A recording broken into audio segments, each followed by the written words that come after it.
다시 또 28장, 29장 등에서 언급되었던 내용이 반복되고 있어요. 이사야 내에서도 끊임없이 그런 반복이 이어질 거고요. 또 그 다음에 이어지는 예레미야나 에스겔이나 다니엘이나 소선지서들 가운데서도 마찬가지입니다. 성경은 거의 같은 말씀을 끊임없이 반복하고 있는 거예요. 오늘 본문의 핵심 요절은 12절이에요. 이러므로 이스라엘의 거룩하신 이가 이같이 말씀하시되 너희가 이 말을 업신여기고 압박과 허망을 믿어 그것을 의지하니. 거룩하신 하나님의 말씀을 업신여긴 그들은 애굽에 보낼 재화를 마련하기 위해서 백성들을 강제적으로 수탈하고요, 왜곡됨 또는 사악함의 의미를 가진 그 허망을 그들의 주된 삶의 양식으로 삼고 행한다는 거예요. 자기들만 그렇게 행하는 것이 아니라 또 그렇게 행하도록 그렇게 분위기를 만들어 간다는 거예요. 허망이 우리를 향한 하나님의 계획이 아닙니다. 하나님의 계획은 진리요 희망입니다. 여기 9절에 보면은 패역함이라든지 거짓말하는 자식이라든지 여호와의 법을 듣기 싫어하는 자식이 모두 동일한 부류로서 언급이 되고 있어요. 다시 말해서 하나님의 법을 싫어하는 사람은 진리를 저버림으로 그 삶이 비진리 곧 거짓을 추구한다는 거예요. 거짓말, 거짓 손가락이 쉬운 사람은 하나님의 말씀과 먼 사람이에요. 요즘엔 거짓말만 문제가 아니라 이 거짓 손가락이 더 문제라고 말씀을 드린 적이 있죠. 그것을 추구하는 사람은 절대 하나님의 법을 따르는 사람이 아니에요. 여기 오늘 그렇게 말씀하잖아요. 하나님의 말씀을 외면하거나 무시하거나 거짓말하거나 이거 다 같은 얘기라는 거예요. 하나님께서는 언제나 진실과 거짓을 놓고 우리의 선택을 요구하십니다. 이 둘은 모두 가질 수는 없다는 거예요. 둘 중에 하나여야 되는 거예요. 진리, 하나님의 말씀대로 살든지 아니면 거짓으로 위장하고 살든지 그 두 가지 중에 하나, 그 선택을 해야 된다는 거예요. 이 선택은 날마다 매 순간 우리 앞에 놓여 있습니다. 현대인의 제일 큰 병은 양심의 마비라 할 것입니다. 현대 교인들의 제일 큰 질병도 바로 이 신앙 양심의 마비라고 말할 수 있을 거예요. 목회자는 물론이고 교인들은 더할 것도 없고, 오늘 이 양심이 마비된 교인들이 교회 안에 버젓이 신앙생활을 하고 있는 걸 얼마든지 많이 보게 됩니다. 야, 어떻게 저렇게 뻔뻔하게 저렇게 말할까? 아니, 저런 말이 어떻게 저렇게 쉬울까? 하는 생각이 든 그런 마비된 양심으로 말하는 일들을 얼마든지 많이 보게 되어진다는 거예요. 결국 이 마비된 양심이 판단력을 흐리게 하고 흐려진 그 판단력으로 온갖 악을 서슴지 않게 되어지는 거예요. 그래서 제가 디모데전서 1장 19절의 근거로 말씀을 드렸잖아요. 양심이 화인을 맞으면, 양심이 마비가 되면 믿음도 파선을 하게 되어진다. 근데 문제는 뭐냐면 이미 파선된 믿음인데 늘 교회 다니던 걸음이니까 내 믿음은 여전하겠거니 착각을 하고 살아요. 그러나 그 말하는 일이 쉽게 거짓말이 나오고 비진리가 말하여지게 되면은 이미 믿음 없는 거예요. 절대 믿음 아닙니다. 저는 여러분들에게 얘기하잖아요. 교회 생활하지 말고 신앙생활 해야 된다고. 믿음 생활을 제대로 해야 된다는 거예요. 여러분, 진실이 악마를 쓸어내는 빗자루라고 하면 거짓은 악마를 불러들이는 초인종입니다. 진실을 말하고 추구하면 모든 사람과 하나님의 후원을 받게 되지만 거짓을 말하고 추구하면 모든 사람과 하나님의 버림을 받게 되어집니다. 사람들에게 버림받는 것, 여기도 보면 선지자, 선견자라고 해도 사람들에게 버림받을 수 있죠. 비진리, 거짓된 사람들에 의해 외면당할 수 있어요. 그러나 상관없는 거예요. 더 중요한 건 뭐예요? 하나님께 버림받느냐 아니냐, 이게 중요한 거지요. 사람들에게 좀 외면을 당할지라도 하나님께 버림받지 않는 인생이 희망이 있는 거예요. 사람들이 아무리 각광하고 박수갈채를 보낸다 할지라도 하나님께 버림받으면 아무것도 아닌 게 되어진다는 거죠. 이스라엘은 진리 대신 이 하나님의 참된 말씀을 버리고 거짓을 선택해요. 그래서 오늘 본문 후반부에 보면 결국 그들은 하나님께 버림을 받아요. 근데 그런 주제에 여기 오늘 10절과 11절을 한번 보셔요. 그들이 선견자들에게 이르기를 선견하지 말라. 선지자들에게 이르기를 우리에게 바른 것을 보이지 말라. 우리에게 부드러운 말을 하라. 거짓된 것을 보이라. 너희는 바른 길을 버리며 첩경에서 돌이키라. 이스라엘의 거룩하신 이를 우리 앞에서 떠나시게 하라 하는도다. 참 어이없죠? 근데 이 어이없는 일이 오늘날 교회 안에서도 많이 일어납니다. 그들은 거짓된 자기들의 그 귀에 듣기 좋은 부드러운 말만 해달라고 요구를 해요. 자연히 그러다 보니까 자기들처럼 거짓을 말해야 된다는 거예요. 그렇잖아요.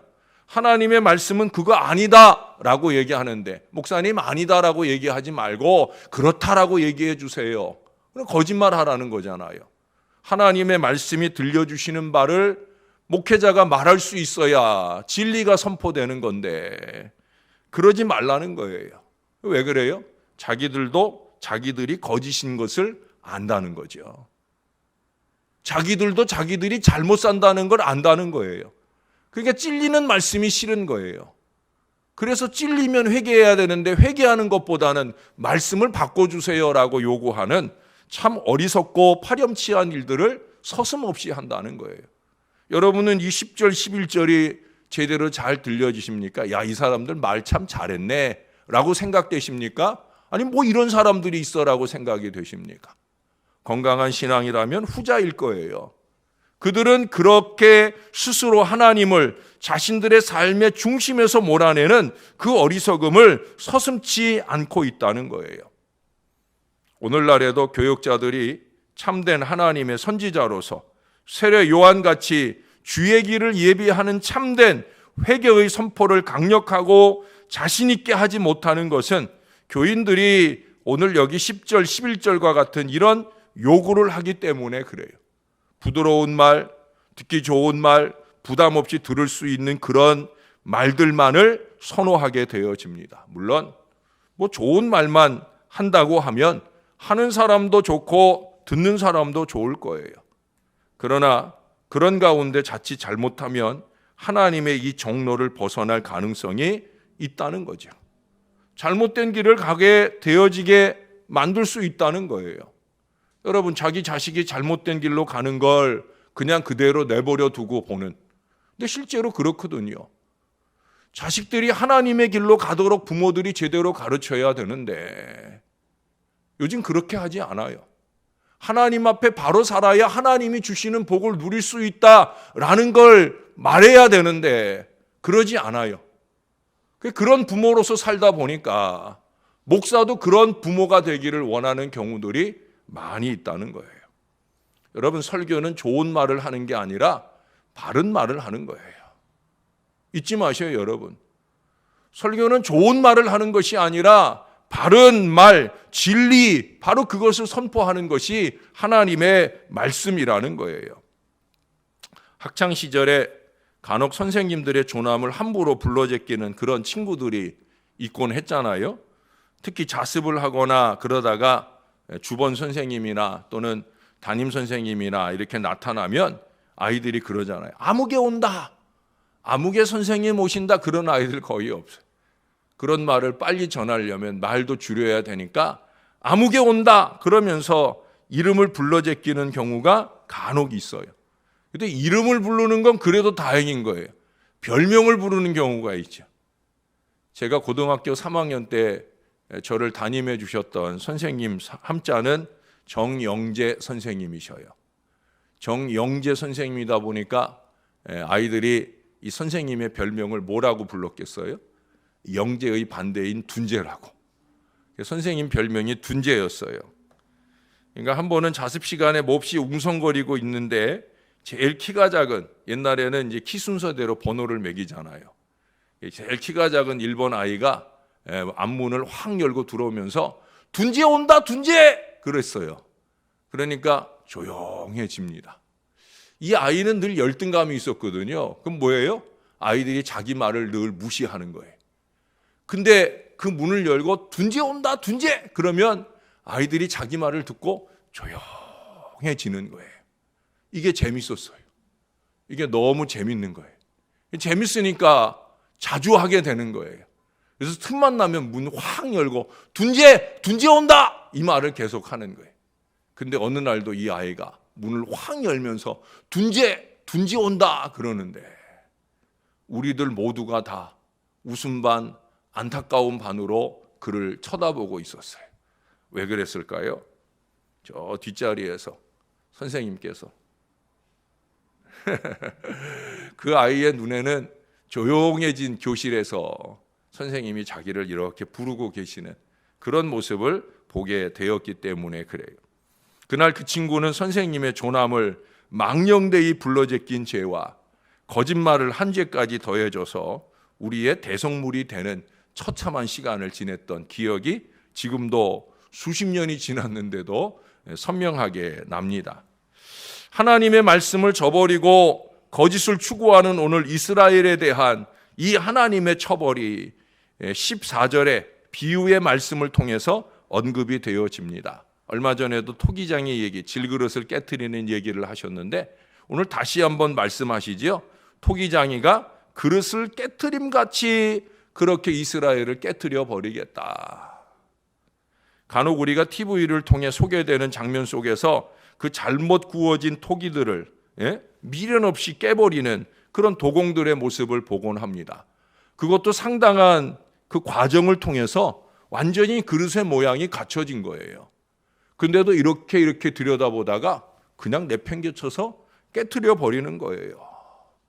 우리 같은 비전문가가 보기에는 뭐 괜찮은 것 같은데 아니면 그럭저럭 막그릇으로라도 쓰면 좋겠건만 과감하게 그 미련을 무시하고 철저하게 깨트려 버리는 냉정함을 보이게 됩니다. 왜 그럴까요? 그것은 제대로 만들어진 다른 그릇의 가치를 보존하기 위해서라는 거예요. 많은 것이 중요한 것이 아니라 바른 것이 중요하기 때문에 그래요. 여러분 신앙도 마찬가지입니다. 많은 것이 중요한 게 아니에요. 우리가 매일마다 하나님의 말씀을 듣잖아요. 새벽에 오시는 여러분 얼마나 많은 말씀을 들으십니까? 많은 말씀을 듣는 것이 중요한 것이 아니라 그 들은 바 하나님의 말씀대로 우리가 얼마나 간절한 마음으로 사느냐 하는 것이 중요한 거예요. 많은 사람이 중요한 게 아니에요. 교회가 숫자가 많아지고 부흥하면 좋겠지요. 그러나 그들에게 바른 말을 하는 목사가 있어야 되는 것이고 바른 신앙의 진리를 따라 하루를 살아도 제대로 사는 신앙의 백성들이 넘쳐나는 교회가 되는 게 중요한 거예요. 여기 14절 하반절에서도 보면 아궁이에 불씨를 담아내거나 또는 물웅덩이에 물 한 움큼이라도 뜰 수 있는 그런 잡그릇이라도 남겨두시지 아니하시고 철저하게 다 심판하신다고. 여러분 하나님의 진노를 짐작할 수 있는 말씀입니다. 무엇에 대한 진노입니까? 거짓에 대한 진노예요. 하나님은 거짓을 싫어하셔요. 오늘 그래서 여기서 반복해서 하나님을 표현하는 말이 뭐예요? 이스라엘의 거룩하시니 11절에서도 그렇고 12절에서도 그래요. 근데 11절에서는 거짓을 말하는 그 악한 이들의 입을 통해서 이스라엘의 거룩하신 하나님이란 표현을 쓰고요. 12절에서는 오늘 이사야를 통해서 이스라엘의 거룩하신 이라는 표현을 씁니다. 여러분 우리의 입술이 거짓을 품은 채 아무리 하나님의 이름을 불러도 하나님이 우리의 부르는 그 음성을 듣지 않으셔요. 이사야처럼 저나 여러분들이 우리 거룩하신 하나님이 우리 가운데 거하실 수 있는 그 순전함으로 하나님의 이름을 부를 수 있어야 됩니다. 우리는 하나님이 자비하심을 압니다. 그 자비로우신 우리 하나님께서 오늘 14절에 말씀하는 것은 이 정도까지 심판을 하신다고 하면 하나님의 말씀, 진리를 저버리고 거짓을 택하는 것이 얼마나 큰 잘못인지를 우리가 알 수 있는 거예요. 그래서 거짓과 술수를 버려야 된다. 여러분, 지금까지도 제가 수없이 드렸던 말씀이고 앞으로도 마찬가지예요. 이기와 욕심, 거짓과 술수, 그것은 절대 우리 것이 아닙니다. 그건 버려야 됩니다. 목사에게 거짓말하라고 말하시면 안 됩니다. 진리를 선포해 달라고 하나님이 말씀하시는 그대로, 특히 예언서를 볼 때는 아픈 말이 들릴 수밖에 없는 거예요. 예언서의 말씀은 이스라엘이 잘했을 때 하시는 말씀이 아니라 이스라엘이 잘못했을 때 하는 말씀들이니까 자연히 이스라엘의 죄를 도려낼 참혹한 말씀들을 선포하셔요. 그 말씀들을 있는 그대로 저는 말씀드릴 수밖에 없어요. 말씀대로 산다고 하면 거짓은 어울리는 게 아니기 때문에. 여러분, 예수님 그러셨잖아요. 나는 길이요 진리요 생명이다. 나는 길이요 진리요 생명이다. 진리를 품고 제 길을 갈 수 있을 때 생명의 미래가 열린다는 얘기예요. 우리가 예수님 붙들고 살고 예수님 말씀대로 산다면 진리를 따라 제 길을 가야 되는 거예요. 그렇게 우리는 영원한 생명의 길을 가는 참 하나님의 백성이 되어야 할 줄로 믿습니다. 날마다 말씀을 상고하며 사는 참 귀한 여러분, 그렇게 날마다 듣는 말씀으로 진리를 삼고 오늘 하루를 살다 죽어도 그 진리의 말씀대로 살다 주님의 부름을 받겠다 하는 간절함으로 주님 안에 살아. 거짓말이나 거짓 손가락질이나 이런 거 다 멈추고 아버지 뜻대로, 아버지 말씀대로 나를 바꾸며 살아가는 건강한 신앙 백성들 다 될 수 있기를 우리의 구주가 되시는 예수님의 이름으로 간절히 축원합니다. 하나님 고맙습니다. 오늘도 우리가 어찌 살아야 될지를 말씀해 주셔서 감사합니다. 어제 저녁에도 말씀드린 것처럼 우리가 오랜 신앙의 타성에 졌다 보니까 진리 가운데 사는지 비진리 가운데 사는지 깨닫지 못하고 살 때가 많습니다. 십자가 이야기를 많이 듣다 보니까 십자가에 달리신 예수님 얘기를 하면서도 들으면서도 그 십자가 위에 흘리시는 주님의 보혈을 안타까운 마음으로 드러내지 못하는 그런 어리석음을 범할 때가 많이 있습니다. 하나님, 저희로 하여금 성령으로 더 충만하게 도와주셔서 성령이 하시는 주된 사역, 말씀을 깨닫게도 하시고 기억나게도 하시는 그 놀라운 은혜가 넘쳐나게 도와 주시옵소서. 비록 인생의 나이는 들어 한 귀로 들으면 금세 잊어버리는 그런 나이의 한계를 가질 수밖에 없지만 그럼에도 불구하고 한마디 말씀이라도 진리의 말씀을 붙들고 영부림치며 살기를 원하는 간절한 믿음의 마음이 저와 이 모든 자녀들에게 넘쳐나게 도와 주시옵소서.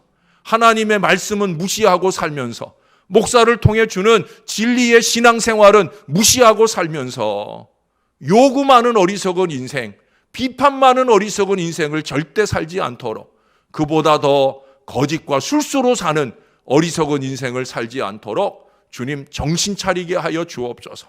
하나님의 진노를 면할 수 없는 안타까운 일인 것을 기억하게 도와주시고 한마디를 하더라도 한 번 손가락으로 그 무엇을 써낸다 할지라도 주님이 원하고 바라는 거룩함으로 살아낼 간절한 마음과 노력들이 저와 이 모든 자녀들에게 넘치게 도와 주시옵소서.